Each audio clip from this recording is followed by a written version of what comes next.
Sigh no more, ladies. Sigh no more. Men were deceivers ever. 1 foot in sea and 1 on shore. To one thing, constant never. Then sigh not so, but let them go, and be you blithe and bonny, converting all your sounds of woe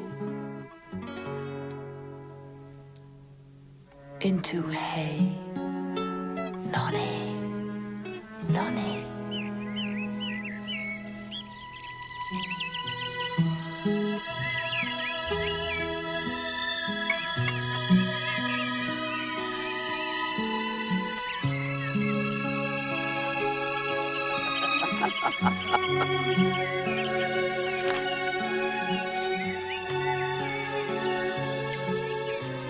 Sing no more ditties. More. Sing no more of dumps so dull and heavy. The fraud of men was ever so. Since summer first was leafy.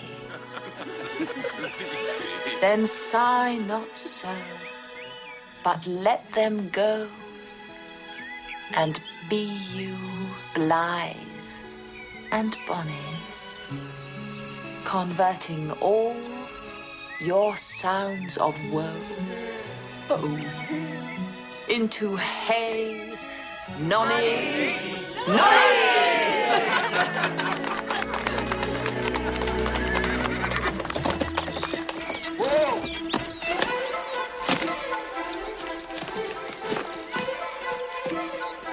My lord.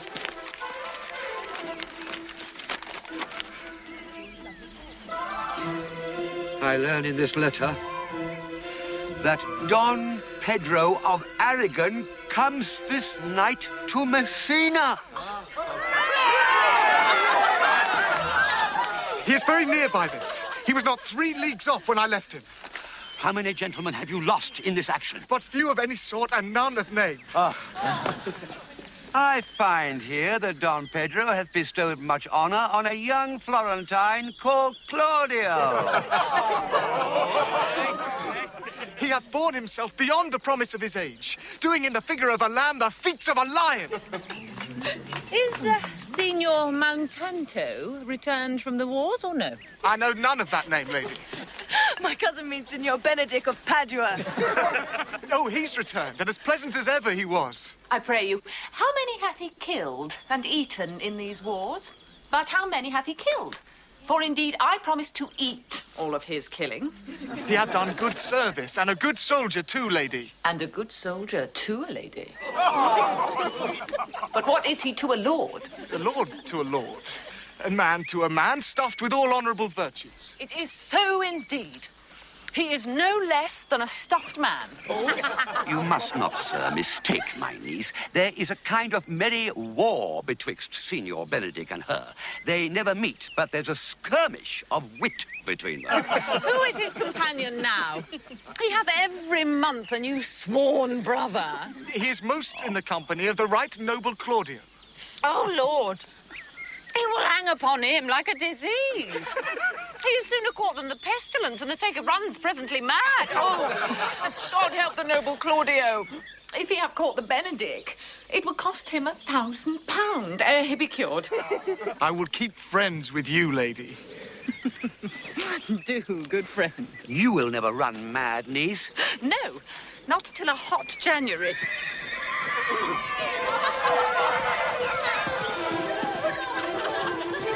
Don Pedro is approaching!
Good Signor Leonato, are you come to meet your trouble? The fashion of the world is to avoid cost, and you encounter it. Never came trouble to my house in the likeness of your grace.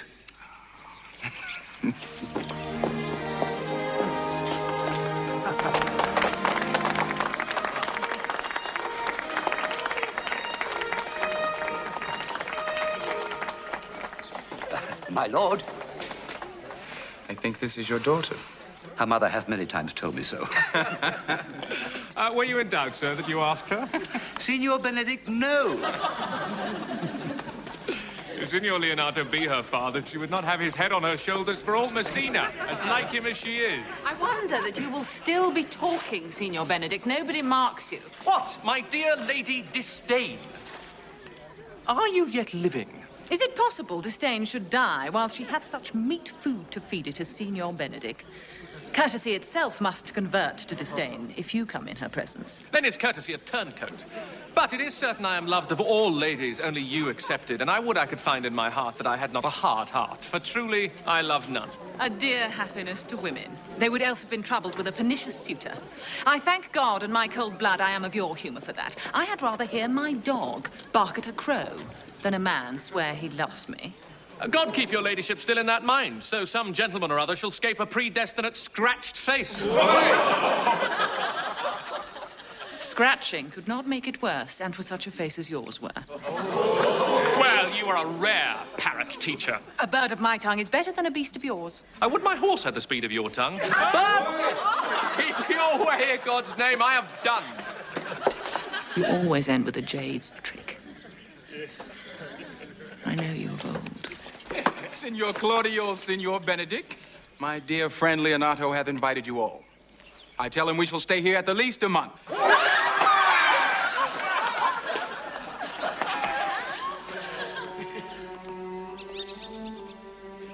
Let me bid you welcome, my lord.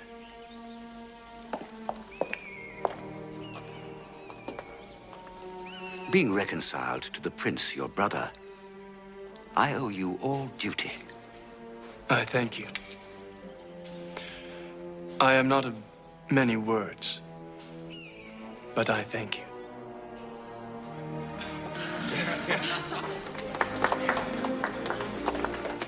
Please it your grace, lead on. Your hand, Leonato, we will go together.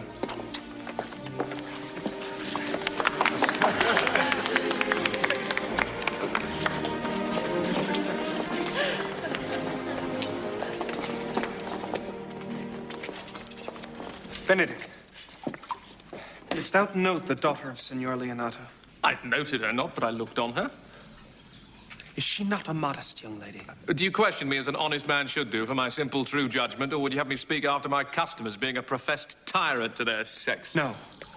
I pray thee, speak in sober judgment. Why, if faith methinks she's too low for a high praise, too brown for a fair praise, and too little for a great praise. Only this commendation I can afford her, that were she other than she is, she were unhandsome, and being no other but as she is, I do not like her. Thou thinkest time and sport. I pray thee, tell me truly how thou likest her. Or would you buy her, that you inquire after her? Can the world buy such a jewel? Yea, and a case to put it into. But speak you this with a sad brow?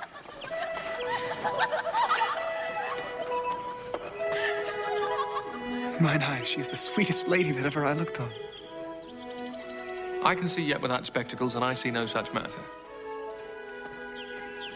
There's her cousin, and she were not possessed with a fury. Exceeds her as much in beauty as the 1st of May doth the last of December. But I hope you have no intent to turn husband. Have you? I would scarce trust myself, though I had sworn the contrary. If Hero would be my wife. Is't come to this? Shall I never see a bachelor of 60 again? Gentlemen, what secret hath held you here that you followed not to Leonato's? He is in love. With who? That is your grace's part. With Hero, Leonato's short daughter. Amen if you love her, for the lady is very well worthy.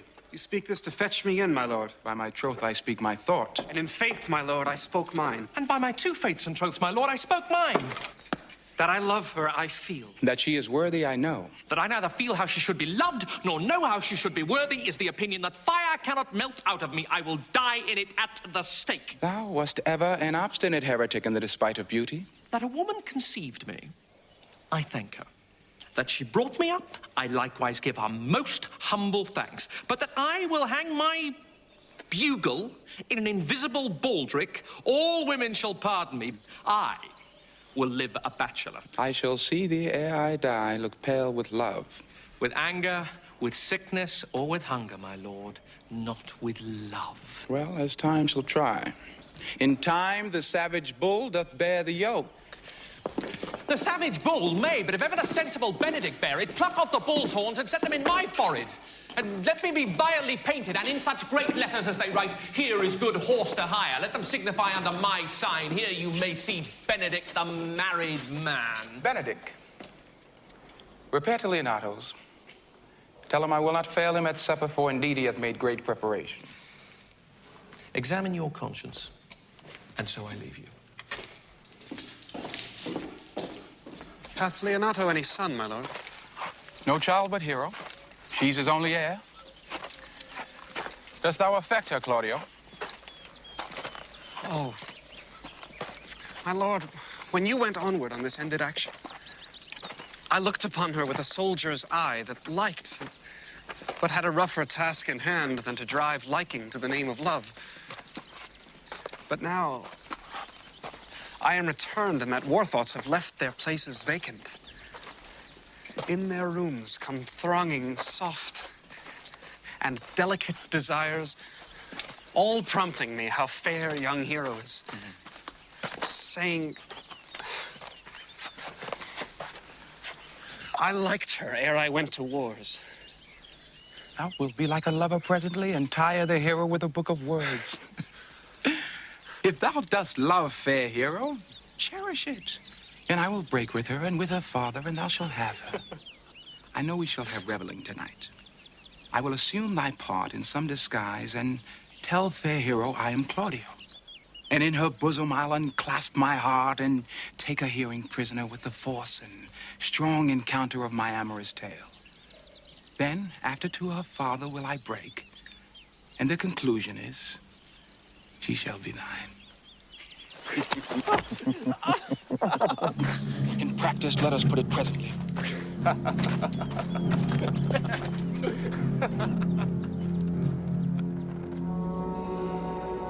What the good year, my lord? Why are you thus out of measure sad? There is no measure in the occasion that breeds. Therefore, the sadness is without limit. You should hear reason. And when I have heard it, what blessing brings it? I cannot hide what I am. I must be sad when I have cause and smile at no man's jests. Eat when I have stomach, wait for no man's leisure. Sleep when I am drowsy and tend on no man's business. Laugh when I am merry and claw no man in his humor. Yea, but you must not make full show of this till you may do so without controlment. You have of late stood out against your brother, and he hath ta'en you newly into his grace. But it is impossible you should take true root, but by the fair weather that you make yourself. I had rather be a canker in a hedge than a rose in his grace. In this, though I cannot be said to be a flattering, honest man, it must not be denied, but I am a plain-dealing villain. If I had my mouth, I would bite. If I had my liberty, I would do my liking. In the meantime, let me be that I am, and seek not to alter me. Baraccio, what news? I can give you intelligence of an intended marriage. Will it serve for any mortal to build mischief on? Marry, it is your brother's right hand. The most exquisite Claudio. Even he. How came you to this? I heard it agreed upon that the prince should woo Hero for himself, and having obtained her, give her to Count Claudio. Come, let us thither. This may prove food to my displeasure. That young startup hath all the glory of my overthrow. If I can cross him any way, I bless myself every way. You are both sure and will assist me. To the death, my lord. Shall we go prove what's to be done? We'll wait upon your lordship.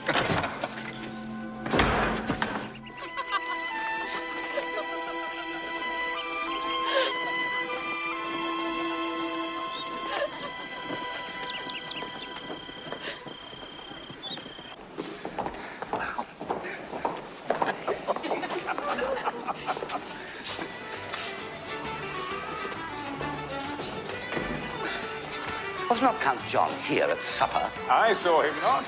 How tartly that gentleman looks. I never can see him, but I am heartburned an hour after. He's of a very melancholy disposition.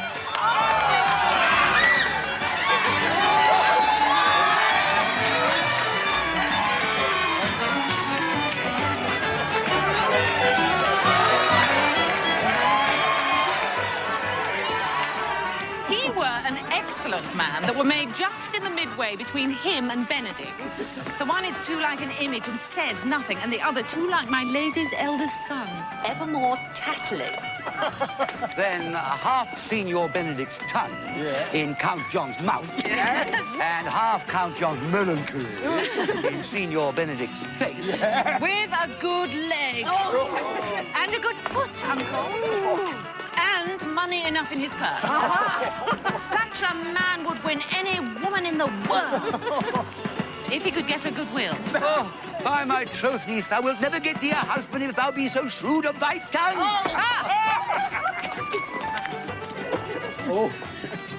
Lord, I could not endure a husband with a beard on his face. I'd rather lie in the woolen. You may light on a husband that hath no beard. What should I do with him? Dress him in my apparel and make him my waiting gentlewoman? He that hath a beard is more than a youth, and he that hath no beard is less than a man. And he that is more than a youth is not for me, and he that is less than a man, I am not for him. In faith, she's too cursed. Well, then go you into hell? No, but to the gate. And there will the devil meet me like an old cuckold with horns on his head and say, "Get you to heaven, Beatrice. Get you to heaven. Here's no place for you maids. So away to St. Peter for the heavens. He shows me where the bachelors sit. And there live we as merry as the day is long." Well, niece, I hope you will be ruled by your father. Yes, faith, it is my cousin's duty to make a curtsy and say, "Father, as it please you."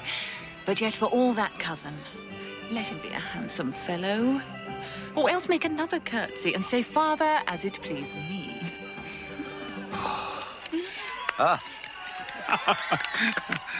Daughter, remember what I told you.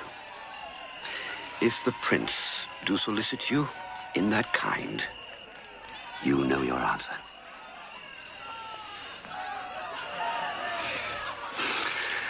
Well, niece, I hope to see you one day fitted with a husband.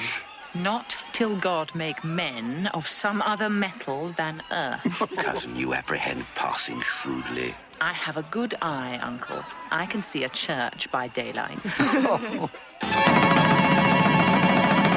The revelers are entering!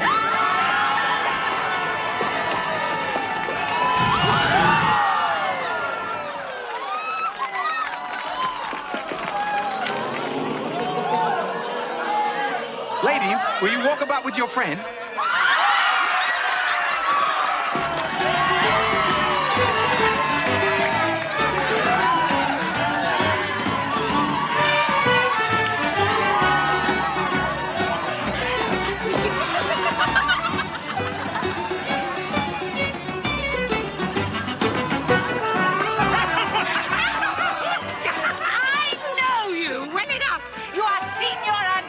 At your word, I am not.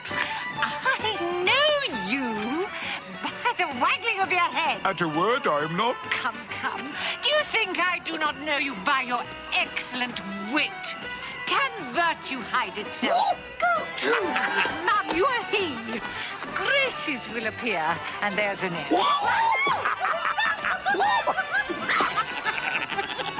Well, I would you did like me. Well, so would not I, for I have many ill qualities. Oh, which is one? I say my prayers aloud.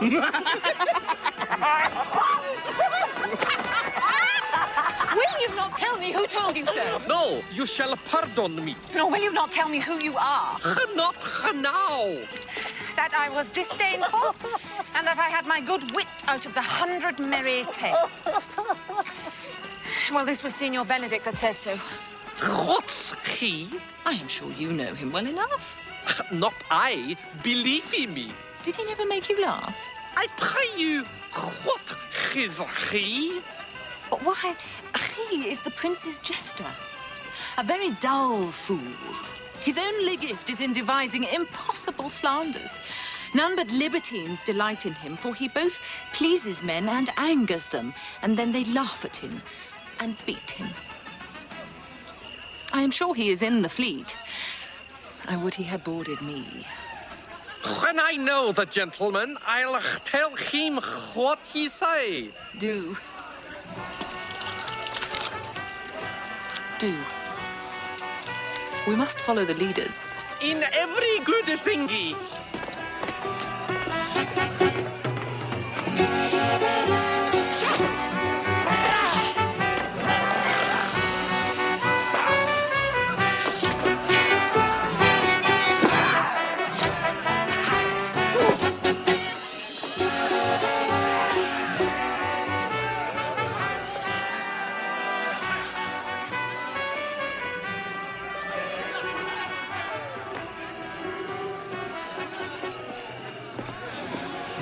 Are not you Signor Benedict? You know me well. I am he. Signor, you are very near my brother in his love.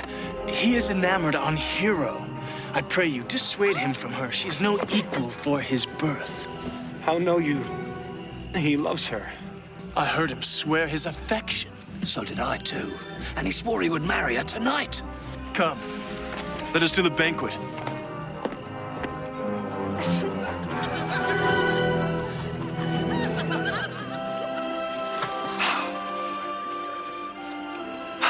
Thus answer I in name of Benedict. But hear these ill news with the ears of Claudio. 'Tis certain so. The prince woos for himself. Friendship is constant in all other things, save in the office and affairs of love. This is an accident of hourly proof, which I mistrusted not. Farewell, therefore, hero. Count Claudio! Yea, the same. Come, will you go with me? Whither? About your own business. The prince hath got your hero. I wish him joy of her. Well, did you think that the prince would have served you thus? I pray you leave me. Alas, poor hurt fowl. But that my Lady Beatrice should know me and not know me. The prince's fool? Ha! I am not so reputed. It is the base, the bitter disposition of Beatrice that puts the world into her person and so gives me out. Well, I'll be revenged as I may.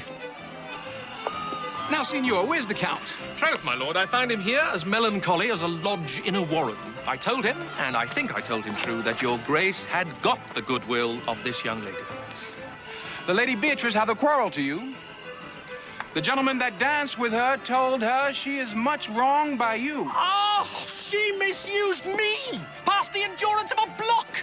She told me, not thinking I had been myself, that I was the prince's jester. That I was duller than a great Thor, huddling jest upon jest with such impossible conveyance upon me that I stood like a man at a mark, with a whole army shooting at me. She speaks poniards, and every word stabs. If her breath were as terrible as her terminations, there were no living near her. She would infect to the North Star. So indeed all disquiet, horror, and perturbation follows her. Look, here she comes. Will your grace command me any service to the world's end? I will go on the slightest errand now to the Antipodes that you can devise to send me on. I will fetch you a hair off the great Cham's beard. Do you any embassage to the pygmies rather than hold 3 words conference with this harpy? You have no employment for me? None but to desire your good company. Oh, God, sir, here's a dish I love not. I cannot endure my lady tongue. Come, lady, come. You have lost the heart of Senor Benedict. Indeed, my lord. He lent it me a while, and I gave him use for it. A double heart for his single one. Marry, once before, he won it of me with false dice. Therefore, your grace may well say I have lost it. You have put him down, lady. You have put him down. So I would not he should do me, my lord, lest I should prove the mother of fools. I have brought Count Claudio, whom you sent me to seek. Why, how now, Count? Wherefore art thou sad? Not sad, my lord. How then, sick? Neither, my lord. The Count is neither sad nor sick, nor merry, nor well, but civil, Count. Civil as an orange, and something of that jealous complexion. Your faith, lady, I think your blazon to be true, though I'll be sworn if he be so, his conceit is false. Here, Claudio, I have wooed in thy name, and fair hero is won. I have broke with her father, and his goodwill obtained. Named the day of marriage, and God give thee joy. Count, take of me my daughter, and with her my fortunes. His grace hath made the match, and all grace say amen to it.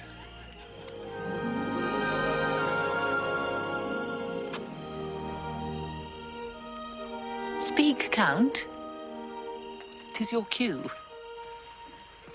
Silence is the perfectest herald of joy. I were but little happy if I could say how much. Lady, as you are mine,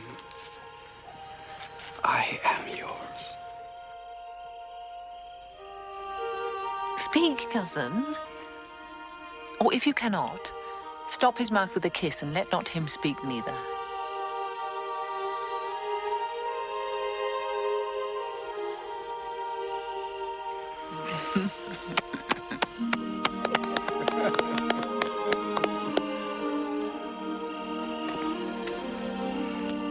In faith, lady, you have a merry heart.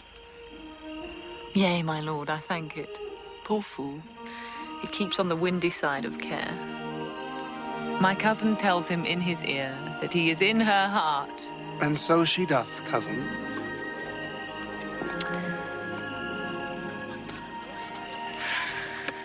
Good Lord, for alliance. Thus goes everyone to the world but I, and I am sunburned. I may sit in a corner and cry hey-ho for a husband. Lady Beatrice, I will get you one. I had rather have one of your father's getting. Hath your grace ne'er a brother like you? Your father got excellent husbands, if a maid could come by them. Will you have me, lady?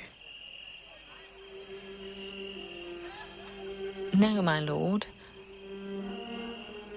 Unless I might have another for working days. Your grace is too costly to wear every day. But I beseech your grace, pardon me. I was born to speak all mirth and no matter.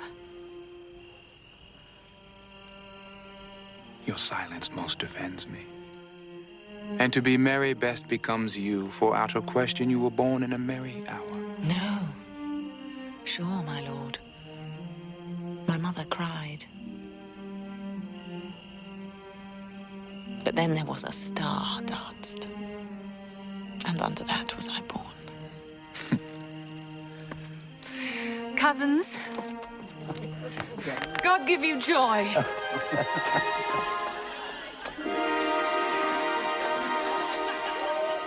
By my troth, a pleasant-spirited lady. There's little of the melancholy element in her, my lord. She's never sad but when she sleeps, and not ever then, for I've heard my daughter say she hath often dreamt of unhappiness and waked herself with laughing. She cannot endure to hear tell of a husband. Oh, by no means. She were an excellent wife for Benedict. No. If they were but a week married, they would talk themselves mad. County Claudio, when mean you to go to church? Tomorrow, my lord. Not till Monday, my dear son, which is hence a just 7 night, and a time too brief, too, to have all things answer my mind. I warrant thee, Claudio, the time shall not go dully by us. I will, in the interim, undertake one of Hercules' labors, which is to bring Signor Benedict and the Lady Beatrice into a mountain of affection, the one with the other. I would fain have it a match, and I doubt not but to fashion it if you will but minister such assistance as I shall give you direction. My lord, I am for you, though it cost me 10 nights' watchings. And I, my lord. And you too, gentle hero. I will do any modest office, my lord, to help my cousin to a good husband. If we can do this, Cupid is no longer an archer. His glory shall be ours.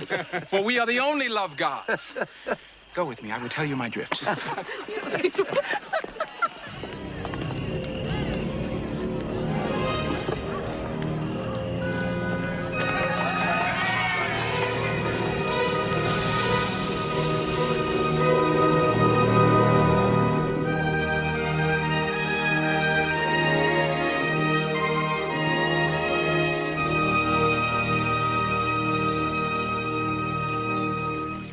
I do much wonder that one man, seeing how much another man is a fool when he dedicates his behaviours to love, will, after he hath laughed at such shallow follies in others, become the argument of his own scorn by falling in love.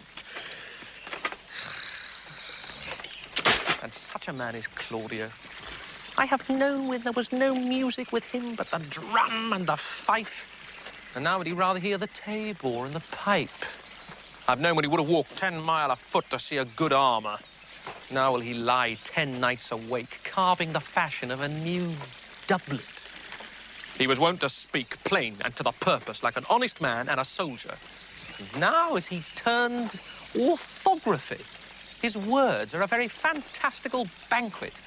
Just so many strange dishes. Well, may I be so converted and see with these eyes? I cannot tell. I think not. I will not be sworn, but love may transform me to an oyster. But I'll take my oath on it till he has made an oyster of me. He shall never make me such a fool. One woman is fair, yet I am well. Another is wise, yet I am well. Another virtuous, yet I am well. But till all graces be in one woman shall not come in my grace. Rich she shall be, that's certain. Wise, or I'll none. Virtuous, or I'll never cheapen her. Fair, or I'll never look on her. Mild, or come not near me. Of good discourse, an excellent musician. And her hair shall be... of what colour it please God? Ha, the Prince and Monsieur Love. I will hide me.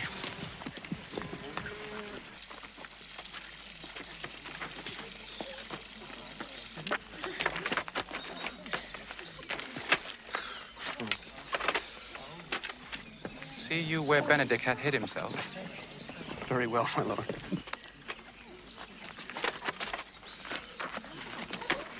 Come, Balthasar. We'll hear that song again.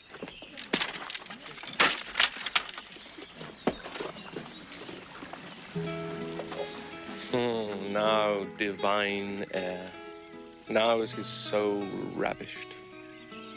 Is it not strange that sheep's guts should hale souls out of men's bodies? Sigh no more, lady, sigh no more.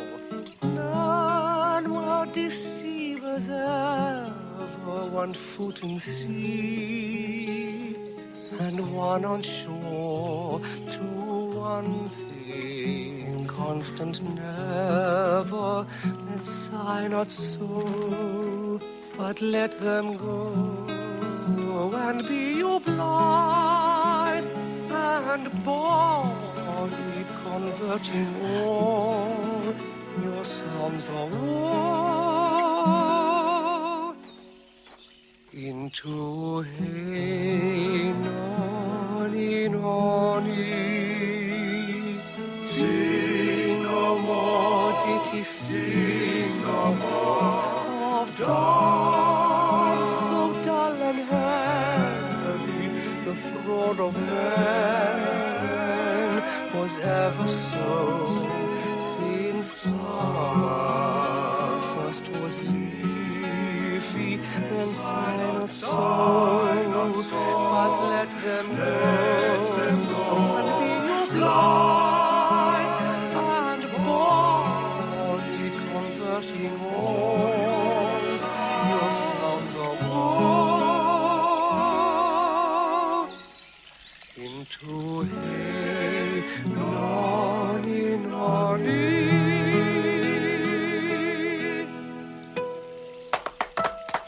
By my troth, a good song.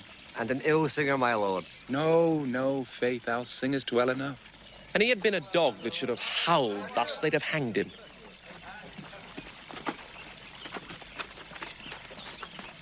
Come hither, Leonato. What was it you told me of today? That your niece, Beatrice, was in love with Signor Benedict? I did never think that lady would have loved any man. No, nor I neither. But most wonderful that she should so dote on Signor Benedict, whom she hath in all outward behaviors seemed ever to abhor. Is't possible? Maybe she doth but counterfeit. Faith, like enough. Oh, God! Counterfeit! There was never counterfeit of passion came so near the life of passion as she discovers it. Why? What effects of passion shows she? Bait the hook well, this fish will bite. What effects, my lord?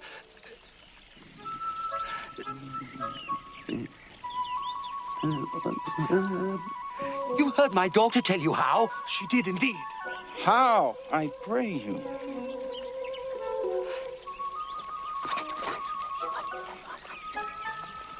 You amaze me! I should think this a trick, but that the grey-bearded fellow speaks it. Has she made her affection known to Benedict? No, swears she never will. That's her torment.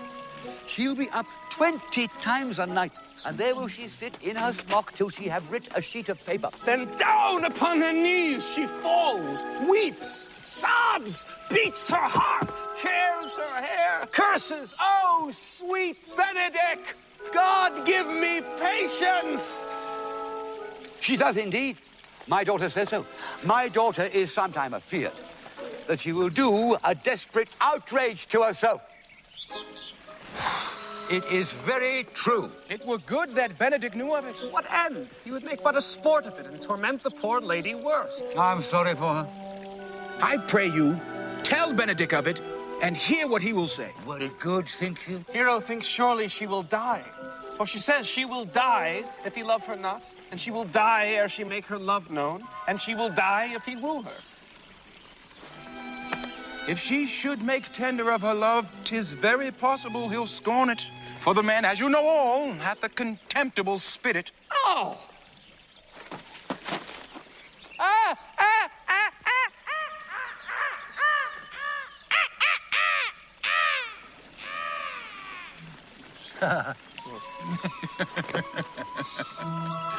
I love Benedict well, and I could wish he would modestly examine himself to see how much he is unworthy so good a lady. My lord, will you walk? Dinner is ready. If he do not dote on her upon this, I will never trust my expectations. Let the same net be spread for her, and that must your daughter and a gentlewoman carry. Let us send Beatrice to call him in to dinner.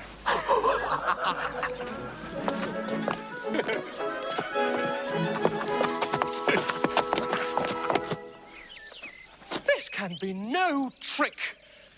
The conference was sadly born. They have the truth of this from Hero. Love me! Why? It must be requited. I hear how I am censured. They say I will bear myself proudly if I perceive the love come from her. They say, too, that she will rather die than give any sign of affection. I did never think to marry. I must not seem proud. Happy are they that hear their detractions and can put them to mending. They say the lady is fair, 'tis a truth, I can bear them witness, and virtuous, 'tis so, I cannot reprove it, and wise. But for loving me, by my troth, it is no addition to her wit, nor no great argument of her folly, for I will be horribly in love with her. I may chance have some odd quirks and remnants of wit broken on me because I have railed so long against marriage. But does not the appetite alter? A man loves the meat in his youth that he cannot endure in his age. Shall these quips and sentences and paper bullets of the brain awe a man from the career of his humour? No! The world must be peopled.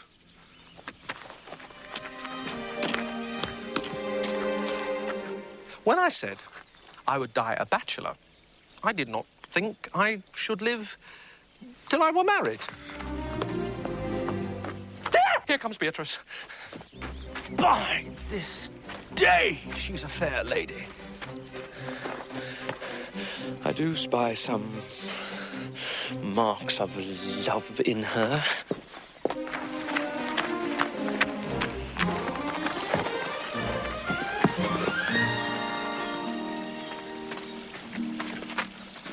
Against my will, I am sent to bid you come in to dinner. There, Beatrice. I thank you for your pains.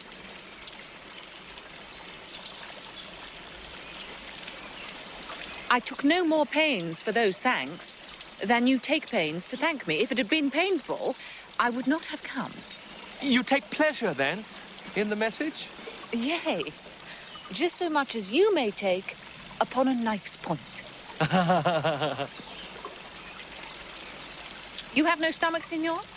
Fare you well.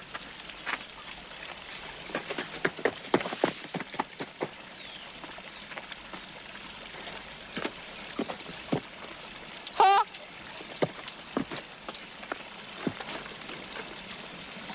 Against my will, I am sent to bid you come in to dinner. There's a double meaning in that. But are you sure that Benedict loves Beatrice so entirely? So says the prince, and my new-trothed lord. And did they bid you tell her of it, madam? They did entreat me to acquaint her of it. But I persuaded them, if they loved Benedict, to wish him wrestle with affection and never to let Beatrice know of it. Why did you so? Doth not the gentleman deserve as full as fortunate a bed as ever Beatrice shall couch upon? Oh, God of love, I know he doth deserve as much as may be yielded to a man. But nature never framed a woman's heart of prouder stuff than that of Beatrice. Disdain and scorn ride sparkling in her eyes, misprizing what they look on. And her wit values itself so highly that to her all matter else seems weak. She cannot love. Sure, I think so. Yet tell her of it. Hear what she will say. No. Rather, I will go to Benedict and counsel him to fight against his passion. Do not do your cousin such a wrong. She cannot be so much without true judgment, having so swift and excellent a wit as she is prized to have, as to refuse so rare a gentleman as Signor Benedict. He's the only man of Italy. always accepted, my dear Claudia. When are you married, madam? Why, every day. Tomorrow. Ah.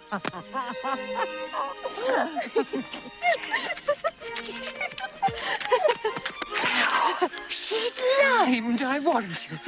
We have caught her, madam. If it proves so, then loving goes by haps. Some Cupid kills with arrows, some with traps.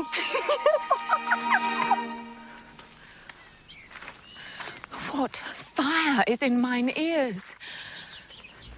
Can this be true?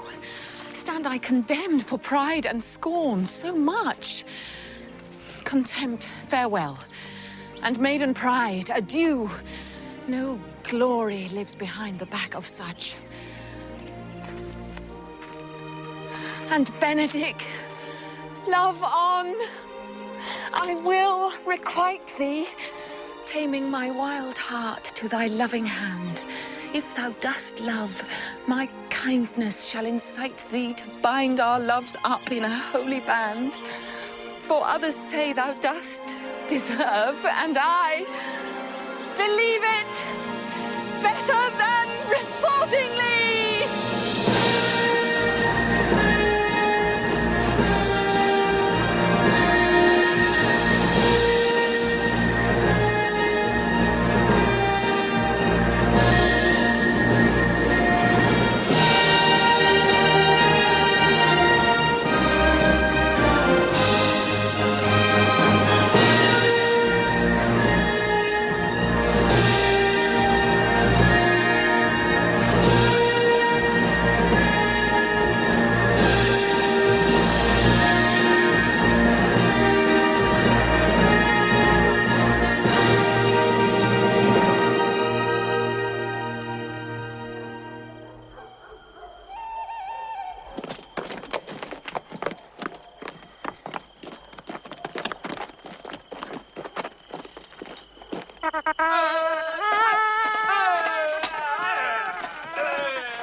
Are you good men and true? Yay! Being chosen for the Prince's watch. This is your charge. You are to bid any man stand in the Prince's name. How if he will not stand? Well, then take no note of him, but let him go. If he will not stand when he is bidden, he is none of the Prince's subjects. True. And they are to meddle with none but the Prince's subjects.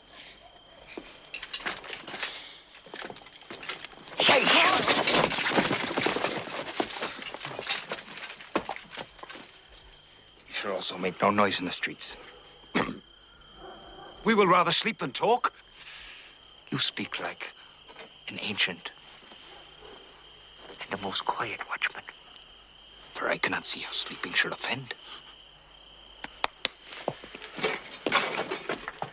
If you meet a thief, you may suspect him by virtue of your office to be no true man. And for such kind of men, the less you meddle or make with them, why, the more is for your honesty. You have been always called a merciful man, partner. Truly, I would not hang a dog by my will. Much more a man who hath any honesty in him. 'Tis very true.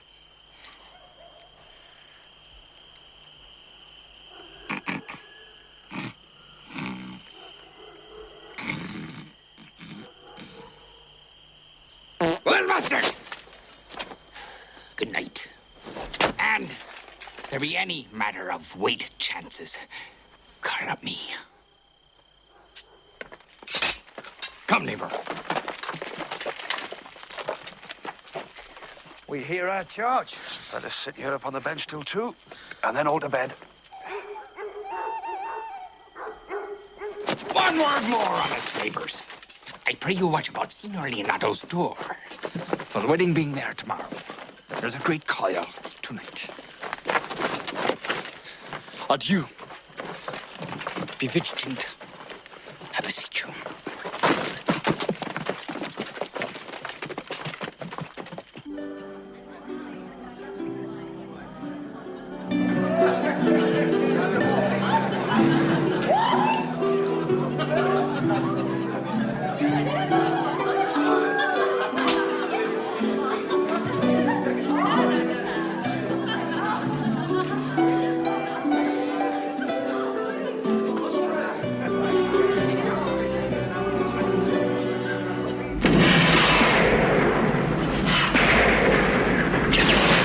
So, Count Claudio shall marry the daughter of Leonato. Yea, my lord, but I can cross it. Any bar, any cross, any impediment will be medicinable to me. I am sick in displeasure to him, and whatsoever comes athwart his affection ranges evenly with mine. How canst thou cross this marriage? Not honestly, my lord, but so covertly that no dishonesty shall appear in me. Show me briefly how. I think I told your lordship a year since how much I am in the favour of Margaret, the waiting gentlewoman to Hero. I remember. I can, at any unseasonable instant of the night, appoint her to look out at her lady's chamber window. What life isn't that to be the death of this marriage? Well, the poison of that lies in you to temper.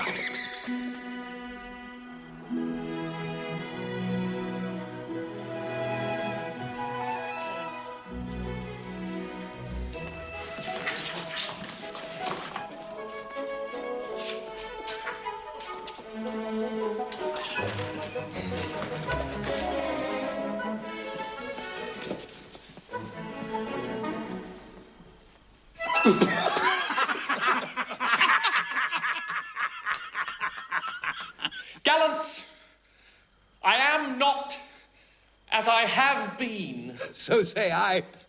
Methinks you are sadder. I hope he be in love.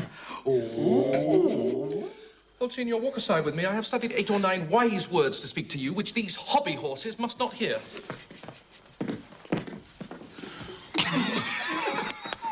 Oh, my life. To break with him about Beatrice. My lord and brother, God save you. Good evening, brother. If your leisure served, I would speak with you. In private? If it please you, yet Count Claudio may hear, for what I would speak of concerns him. What's the matter?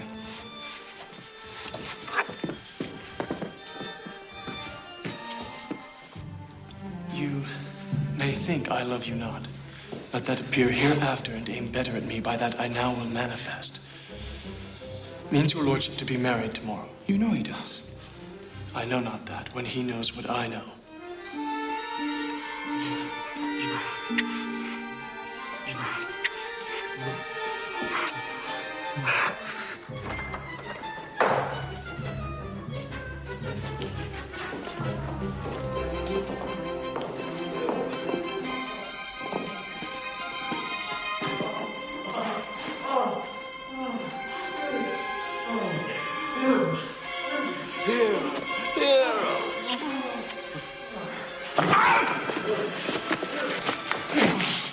The lady is disloyal.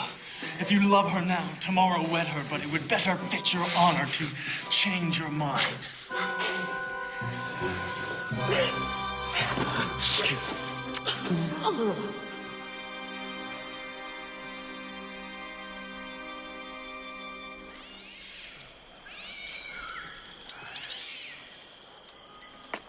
Conrad!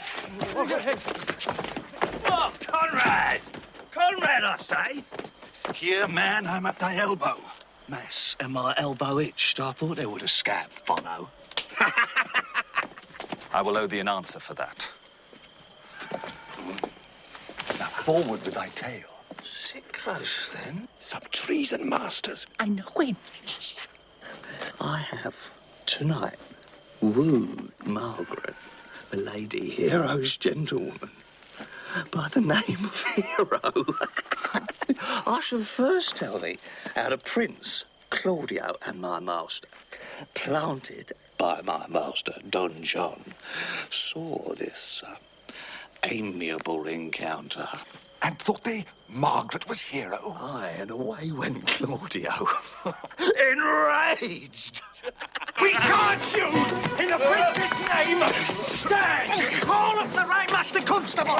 We have here recovered the most dangerous piece of lechery that was ever known in the Commonwealth. Master! Never speak!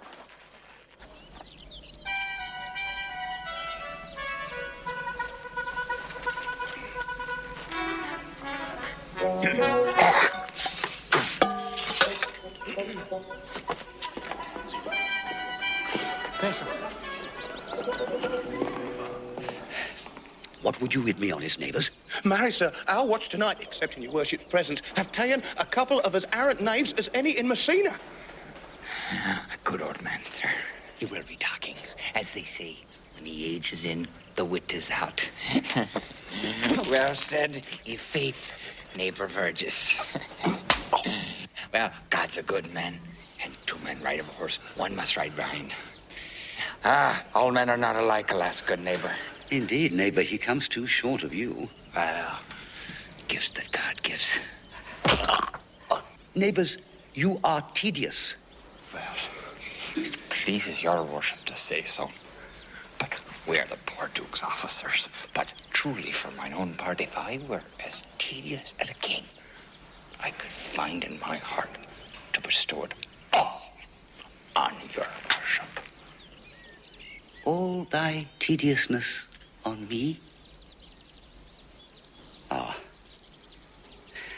I would fain know what you have to say. Our what, sir, have indeed comprehended two auspicious persons, and we would this morning have them examined before your worship.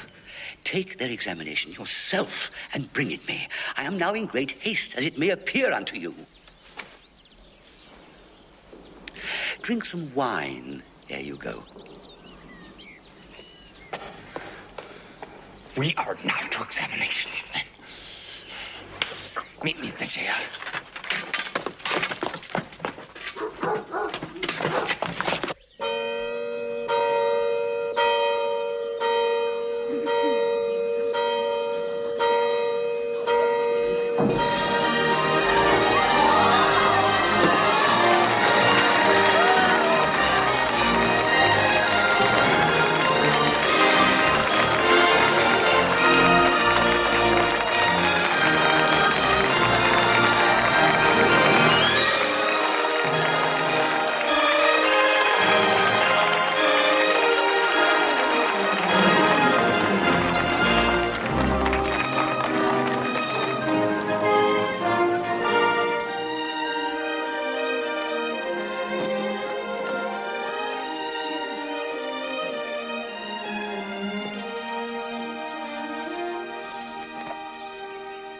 You come hither, my lord, to marry this lady.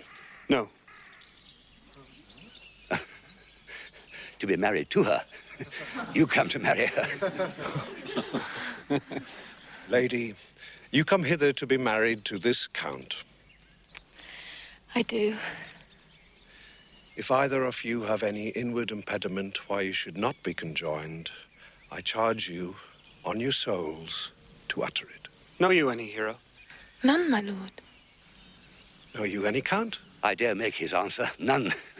Stand thee by, friar. Father, by your leave, will you with free and unconstrained soul give me this maid, your daughter? As freely, son, as God did give her me. And what have I to give you back, whose worth may counterpoise this rich and precious gift? Nothing, unless you render her again. Sweet prince, you learn me noble thankfulness. Take her back! Give not this rotten orange to your friend. She's but the sign and semblance of her honor. Behold how like a maid she blushes here. Would you not swear, or you can see her, that she were a maid by these exterior shows, but she is none. She knows the heat of a luxurious bed. What do you mean, my lord? Not to be married. Not to knit my soul to an approved wanton. No! Dear my lord, if you, in your own proof, have vanquished the resistance of her youth and made defeat of her virginity... No, Leonardo! I never tempted her with word too large. But as a brother to his sister, showed bashful sincerity and comely love. And seemed I ever otherwise to you? You seem to me as Diane in her orb. But you are more intemperate in your blood than Venus. Or those pampered animals that rage in savage sensuality. Is my lord well that he doth speak so wide? Sweet prince, why speak not you? What should I speak? I stand dishonored that I've gone about to link my dear friend to a common stead. No! What man was he talked with you yesternight, out at your window betwixt 12 and 1? I talked with no man at that hour, my lord! Why, then you are no maiden. Leonardo, I'm sorry you must hear. Upon mine honor, myself, my brother, and this grieved count did see her, hear her, at that hour last night, talk with a ruffian at her chamber window, who hath indeed, most like a liberal villain, confessed the vile encounters they have had 1,000 times in secret. Come, let us go. These things come thus to light, smother her spirits up.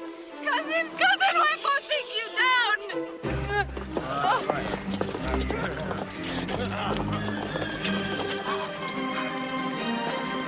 Hath no man's dagger here a point for me?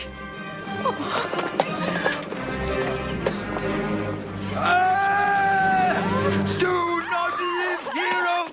Do not open thine eyes!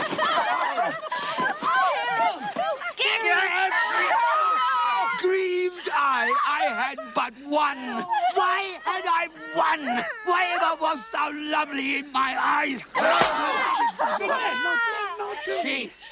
She is fallen into a pit of ink. Sir, be patient. For my part, I am so attired in wonder, I know not what to say. On my soul, my cousin is belied. Lady, were you her bedfellow last night? No, truly not, although until last night I have this 12-month been her bedfellow. Confirmed! Confirmed! Would the two princes lie and Claudio lie? Hence from her. Let her die. Hear me a little, lady. What man is he you are accused of? They know that do accuse me. I know none. There is some strange misprision in the princes. 2 of them have the very bent of honor. And if their wisdoms be misled in this, the practice of it lives in John the Bastard. If they wrong her honor, the proudest of them shall well hear of it. Pause a while, and let my counsel sway you in this case. Your daughter here, the princes left for dead. Let her a while be secretly kept in, and publish it, that she is dead indeed. What shall become of this? She dying, as it must be so maintained, upon the instant that she was accused, shall be lamented, pitied, and excused of every hearer. So will it fare with Claudio, when he shall hear she died upon his words. The idea of her life shall sweetly creep into his study of imagination, and every lovely organ of her life shall come apparelled in more precious habit than when she lived indeed. Then shall he mourn, and wish he had not so accused her. Signor Leonato, let the friar advise you. Being that I flow in grief, the smallest twine may lead me. 'Tis well consented. Presently away. Come, lady. Die to live. This wedding day perhaps is but prolonged. Have patience and endure.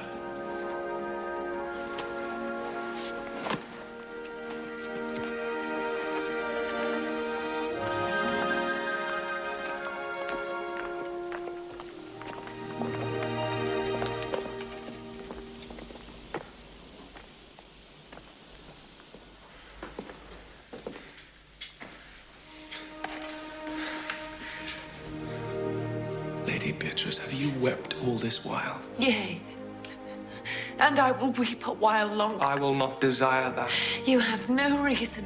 I do it freely. Surely I do believe your fair cousin is wronged. How much might the man deserve of me that would right her? Is there any way to show such friendship? A very even way, but no such friend. May a man do it. It is a man's office, but not yours. I do love nothing in the world so well as you. Is not that strange? As strange as the thing I know not. It were as possible for me to say I love nothing so well as you. But believe me not. And yet I lie not. I confess nothing, nor I deny nothing.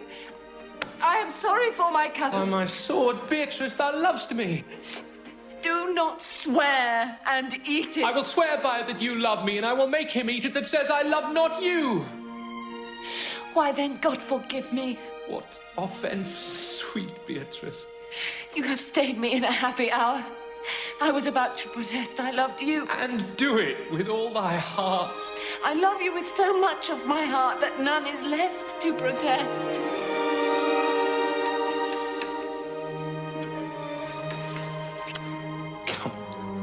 Bid me do anything for thee. Kill Claudio.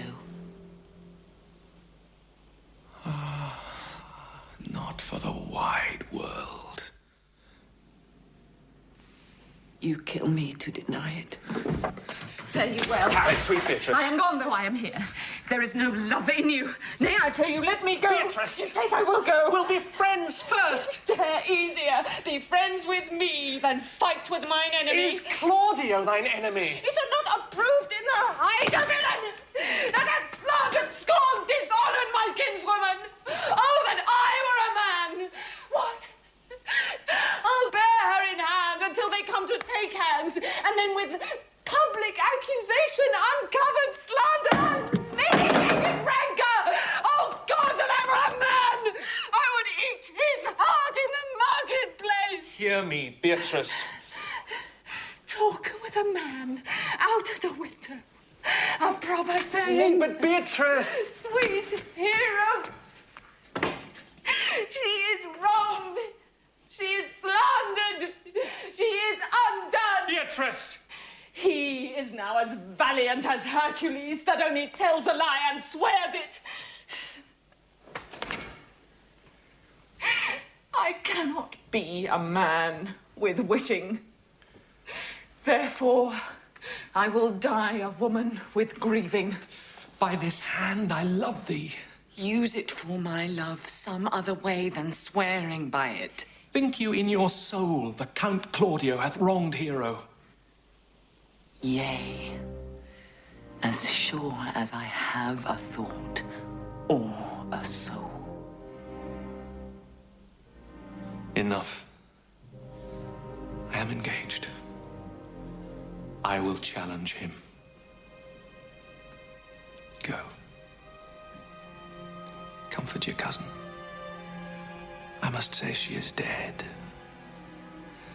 And so, farewell.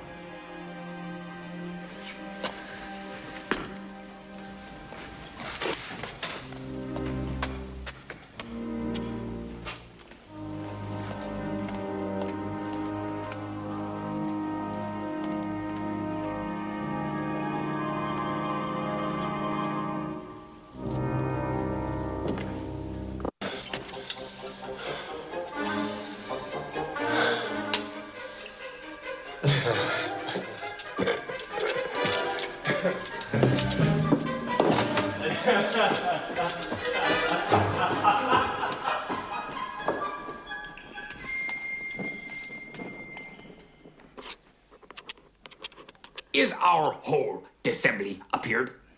Oh, yea! Which be the malefactors? Marry, that am I, and my partner. But which are the offenders that are to be examined?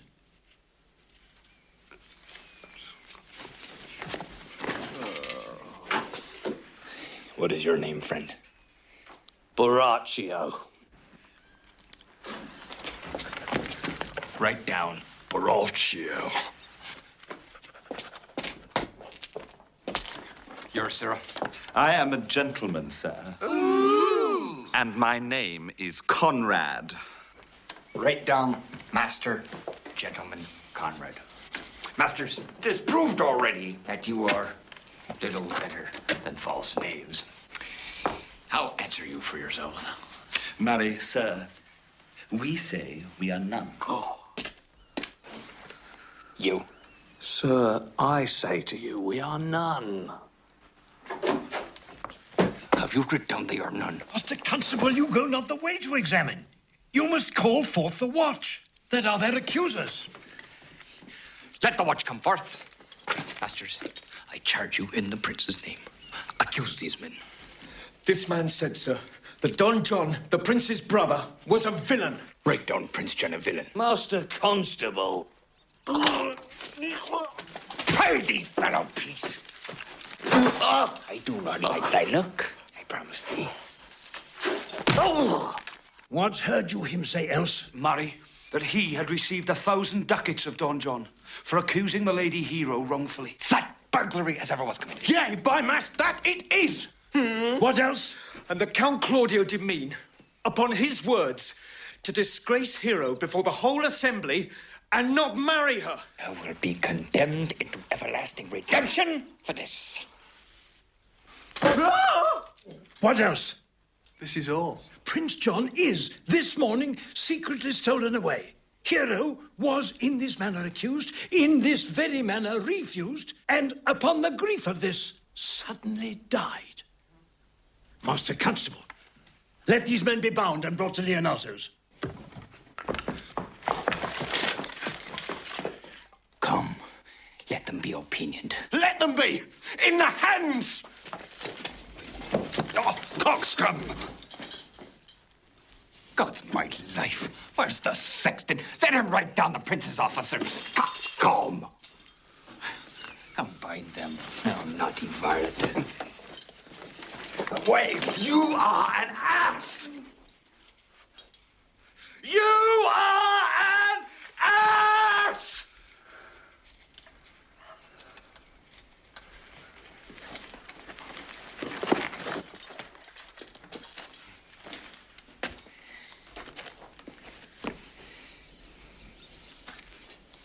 Dost thou not suspect my place? Dost thou not suspect my years? Oh, that she will write me down an ass. But, masters, remember, I am an ass. Though it be not written down, forget not that I am an ass.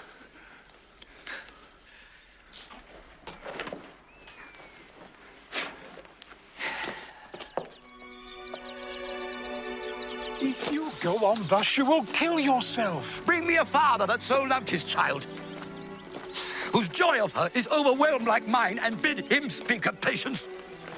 But there is no such man. For brother men can counsel and speak comfort to that grief which they themselves not feel, but tasting it, their counsel turns to passion. I pray thee peace. I will be flesh and blood. For there was never yet philosopher that could endure the toothache patiently. Yet bend not all the harm upon yourself. Make those that do offend you suffer too. There thou speaks reason. Nay, I will do so. My soul doth tell me Hero is belied. That shall Claudio know. So shall the prince, and all of them that thus dishonor her. Here comes the prince and Claudio, hastily. Good Ian, good Ian. Good day to both of you. Hear you, my lord. We have some haste. Some haste, my lord. Well, fare you well, my lord. Are you so hasty now? Well, all is one. Nay, do not quarrel with us, good old man. If he could right himself of quarreling, some of us would lie low. Who wrongs him? Marry, thou dost wrong me, thou dissembler, thou. Nay, never lay thy hand upon my sword, I fear thee not. Marry, beshrew my hand if it should give your age such cause of fear. In faith, my hand meant nothing to my sword. Tush, tush, man, never fleer and jest at me. I speak not like a dotard nor a fool. I say thou hast belied mine innocent child. You say not right, old man. My lord, I'll prove it on his body if he dare. Wait, I will not have to do with you. Canst thou so death me? Thou hast killed my child. If thou killst me, boy, thou shalt kill a man. He shall kill two of us. And men indeed, but that's no matter. Let him kill one first. I'll whip you from your fining fence. Yea, as I'm a gentleman, I will. Brother. Oh, content yourself. God knows I love my niece, and she's dead. Slandered to death by villains, scambling, out-facing, fashion-monging boys that lie and conk and flout, deprave and slander. Brother Anthony. 'Tis no matter. Do not you meddle. Let me deal in this. Gentlemen, both, we will not wake your patience. My heart is sorry for your daughter's death, but on my honor, she was charged with nothing but what was true and very full of proof. My lord, my lord. I will not hear you. No. Come, brother, away. I will be heard. And shall. Or some of us will smart for it.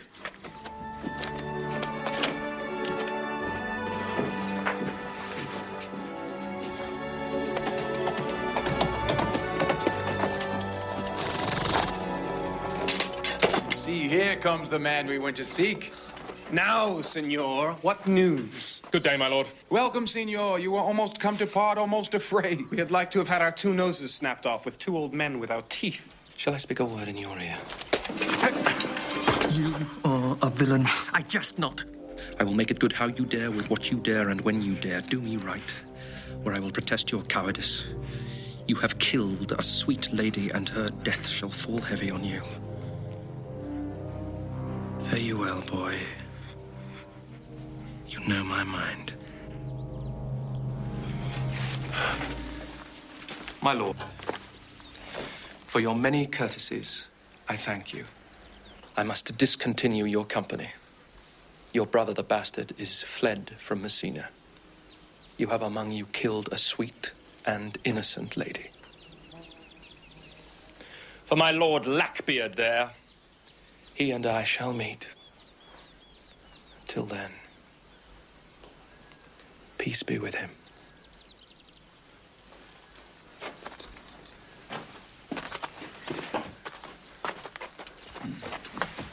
He is in earnest. In most profound earnest. And hath challenged thee. Most sincerely.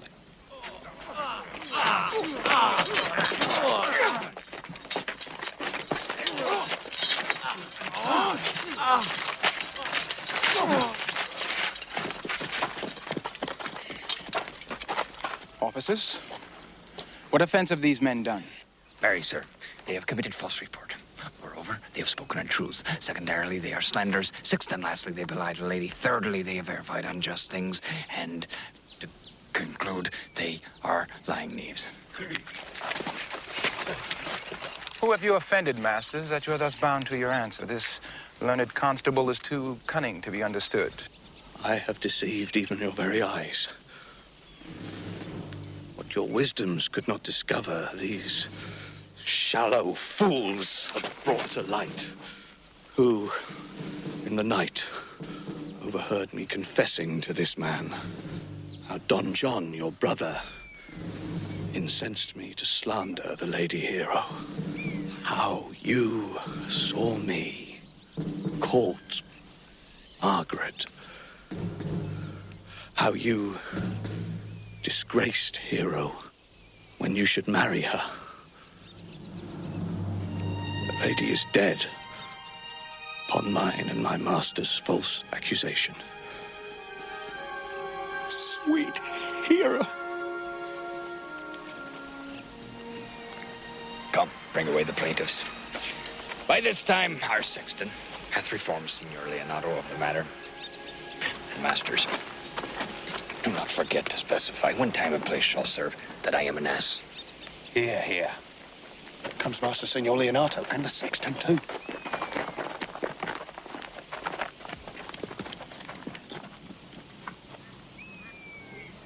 Which is the villain? Let me see his eyes. If you would know your wronger, look on me. Art thou the slave that with thy tongue hast killed mine innocent child? Yea, even I alone. No, not so, villain. Thou beliest thyself. Here stand a pair of honorable men. A third is fled that had a hand in it. I thank you, Princess, for my daughter's death. Record it with your high and worthy deeds. 'Twas bravely done, if you bethink you of it. I know not how to pray your patience. Yet I must speak.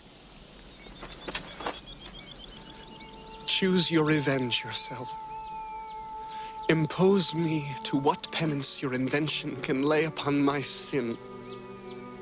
Yet sinned I not, but in mistaking. By my soul, nor I. I cannot bid you bid my daughter live. That were impossible. But I pray you both, possess the people in Messina here how innocent she died. And if your love can labor aught in sad invention, hang her an epitaph upon her tomb, and sing it to her bones. Sing it tonight. Tomorrow morning come you to my house. And since you could not be my son-in-law, be yet my nephew. My brother hath a daughter, almost the copy of my child that's dead, and she alone is heir to both of us. Give her the right you should have given her cousin, and so dies my revenge. O noble sir, your overkindness doth wring tears from me. I do embrace your offer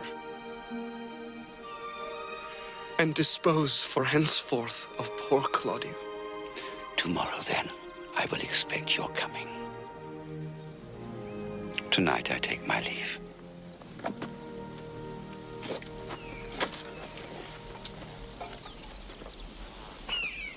This naughty man shall face to face be brought to Margaret, who I believe was packed in all this wrong.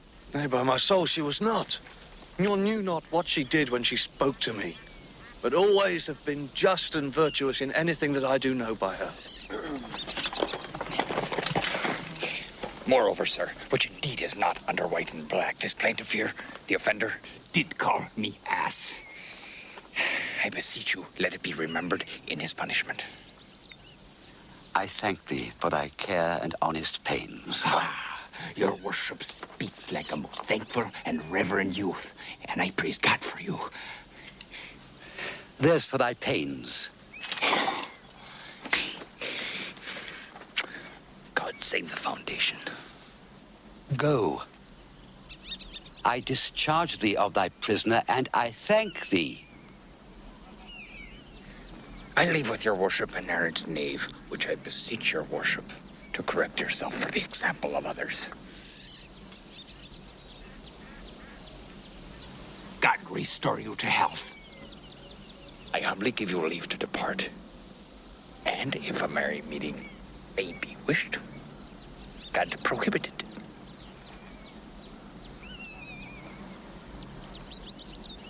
Come, neighbor.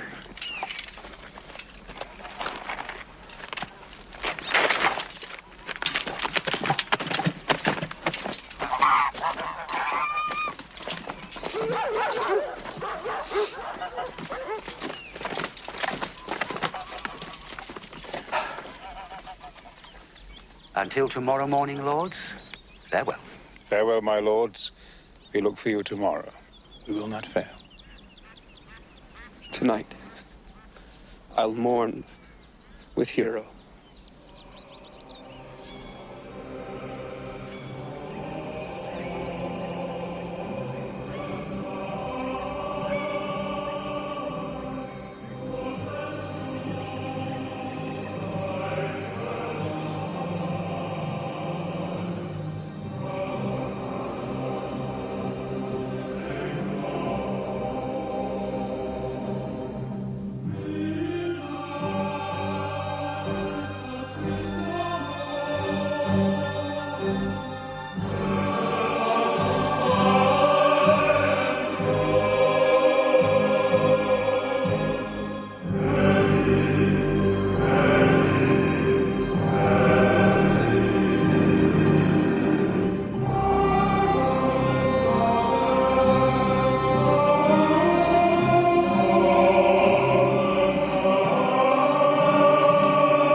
done to death by slanderous tongues,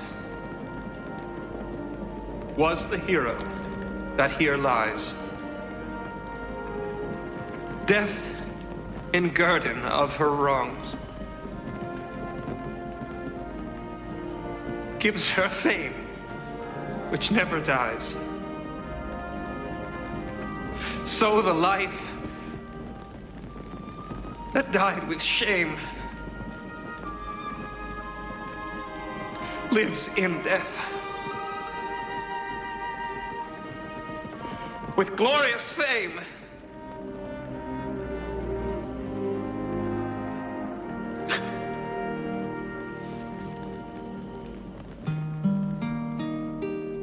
pardon, goddess of the night,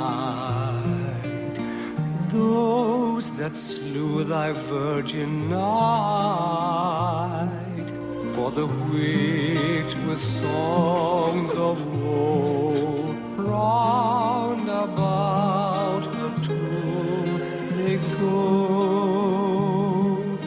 Midnight, assist our mourn, help us to silent groan, heavily, heavily, heavily.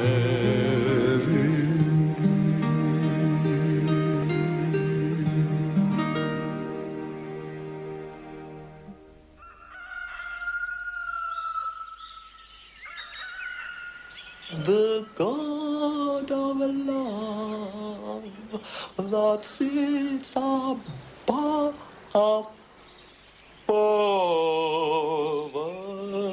knows me and knows me how pitiful I deserve. I mean in singing, but in loving. Leander, the good swimmer, Troilus, the first employer of panders, and a whole book full of these quondam carpet mongers whose names yet run smoothly in the even road of a blank verse. Why, they were never so truly turned over and over as my poor self in love. Mary, I cannot show it in rhyme. I have tried. I can find out no rhyme to lady, but baby. An innocent rhyme for scorn. Horn, a hard rhyme. For school, fool, a babbling rhyme. Very ominous endings. No, I was not born under a rhyming planet, nor I cannot woo in festival terms. Sweet Beatrice, wouldst thou come when I called thee? Yea, signor. And depart when you bid me. Oh, stay but till then. Then is spoken. Fare you well now. And yet, ere I go, let me go with that I came, which is with knowing what hath passed between you and Claudia. Only foul words, and thereupon I will kiss thee. Foul words is but foul wind, and foul wind is but foul breath, and foul breath is noisome. Therefore I will depart unkissed. Thou hast frighted the word out of his right sense, so forcible is thy wit. But I must tell thee plainly, Claudio undergoes my challenge, and either I must shortly hear from him, or I will subscribe him a coward. And I pray thee now, tell me, for which of my bad parts did thou first fall in love with me? For them all together, which maintain so politic a state of evil that they will not admit any good part to intermingle with them. But for which of my good parts did you first suffer love for me? Suffer love, a good epithet. I do suffer love indeed, for I love thee against my will. In spite of your heart, I think, alas. Poor heart. If you spite it for my sake, I will spite it for yours, for I will never love that which my friend hates. Thou and I are too wise to woo peaceably. And now tell me, how doth your cousin? Very ill. And how do you? very ill too. Serve God. Love me. And mend. Madam! Here comes one in haste. Oh, it's come to your uncle. Yonder's old coil at home. It is proved my lady hero hath been falsely accused. The Prince and Claudio mightily abused. And Don John is the author of all, who is fled and gone. Will you come? Presently? Will you go hear this news, Signor? I will live in thy heart, die in thy lap, and be buried in thy eyes, and moreover, I will go with thee to thy uncle's. Did I not tell you she was innocent? So are the Prince and Claudio, who accused her upon the error that you heard debated. But Margaret was in some fault for this. Well, I am glad that all things sort so well. Now, daughter, and you gentlewomen all withdraw, and when I send for you, come hither masked. The Prince and Claudio promised by this hour to visit me. You know your office, brother. You must be father to your brother's daughter and give her to young Claudio. Which I will do with confirmed countenance. Friar, I must entreat your pains, I think. To do what, Signor? To bind me or undo me, one of them. Signor Leonato, truth it is, good Signor, your niece regards me with an eye of favor. The sight whereof I think you had from me, from Claudio, and the Prince. But what's your will? Your answer, sir, is enigmatical. But for my will is your goodwill may stand with ours this day to be conjoined in the state of honourable marriage, in which, good friar, I shall desire your help. My heart is with your lackey. And my help.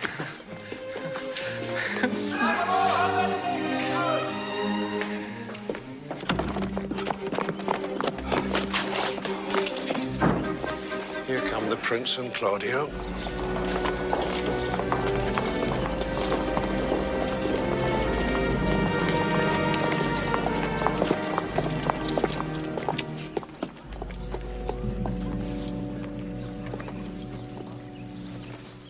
Good morrow to this fair assembly. Good morrow, Prince. Good morrow, Claudio. We here attend you. Are you yet determined today to marry with my brother's daughter? Call her forth, brother. Here's the friar ready.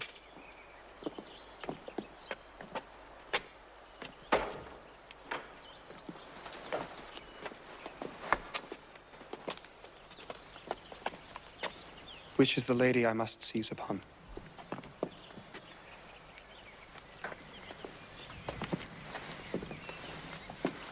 The same is she, and I do give you her.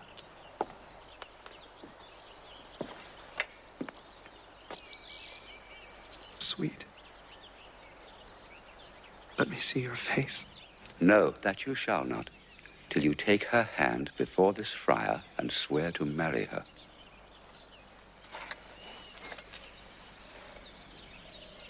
Give me your hand before this holy friar. I am your husband, if you like of me.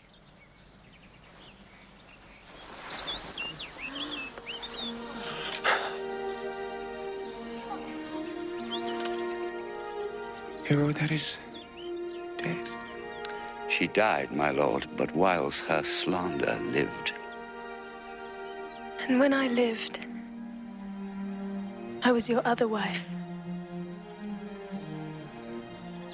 And when you loved, you were my other husband. One hero died defiled, but I do live. And surely as I live, I am a maid.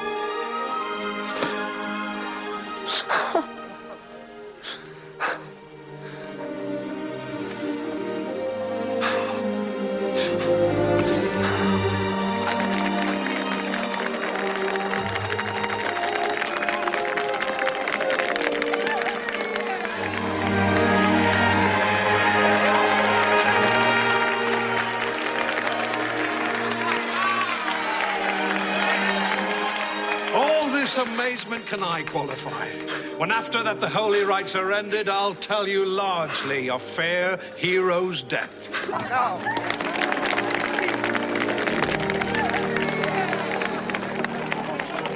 Soft and fair, Friar! Which is Beatrice?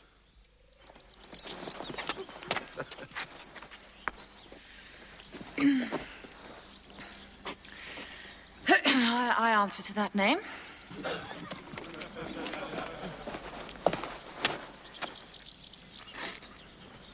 What is your will? Do not you love me? Why, no. No more than reason. Why, then your uncle and the prince and Claudio have been deceived. They swore you did. Do not you love me? Why, no, no more than reason. Why, then my cousin, Margaret, and Ursula are much deceived, for they did swear you did. They swore you're almost sick for me. They swore you were well nigh dead for me. 'Tis no such matter. Then you do not love me. No, truly, but in friendly recompense. Come, cousin, I'm sure you love the gentleman. I'll be sworn upon it that he loves her, for here's the paper written in his hand, a halting sonnet of his own pure brain fashioned to Beatrice. And here's another. No, real in my cousin's hand, stolen from her pocket, containing her affection unto Benedict.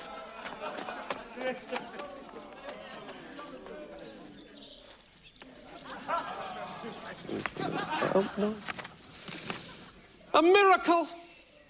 Here's our own hands against our hearts.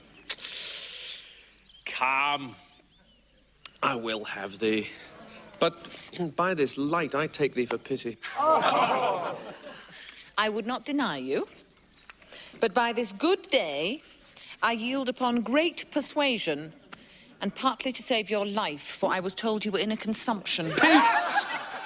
I will stop your mouth.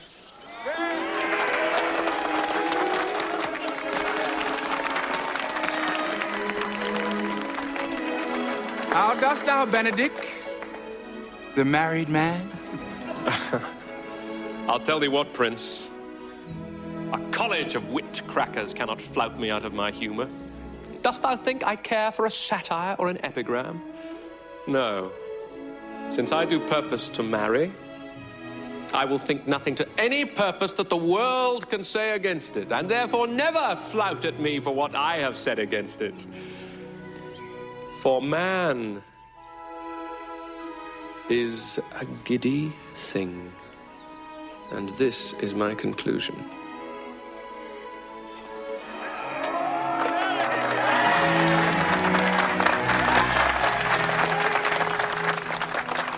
For thy part, Claudio, I did think to have beaten thee.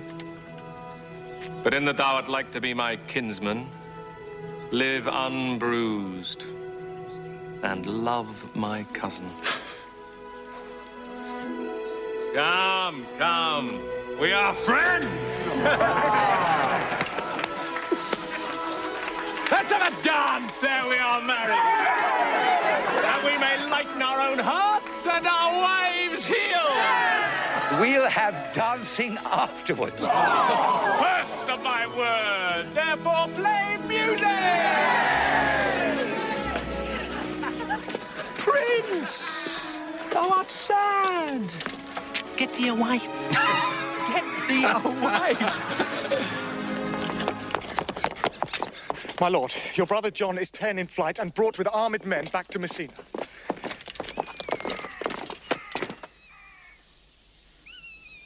Think not on him till tomorrow.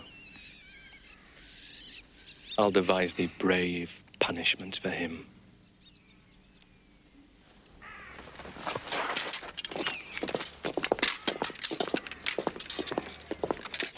Strike up, pipers! Yeah!